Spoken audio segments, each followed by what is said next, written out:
Ganda pala ng bayo niyan. Ibang tugtog. Grabe pala. Yung guhit lang ay putay, no? Hindi mo masagad talaga. Lakas, ano? Guhit lang, sir. Ay, hindi mo masagad yan. Makagalaw na eh. Okay, pan-testing. Pinatesting na yan, Bruce Lex. Okay, pan-testing yung sounds mo. Yan ang magandang pag may customer ka. Masyado. Ha? Malakas masyado.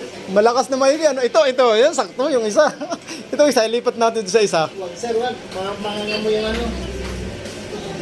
Nangangamo yung phone niya. Nanganga mo yung phone. Tulid, ano? Nanganga mo yung phone. Nangamoy nga eh, hindi niya kayang i-drive yan. Kailang malambot yung mali.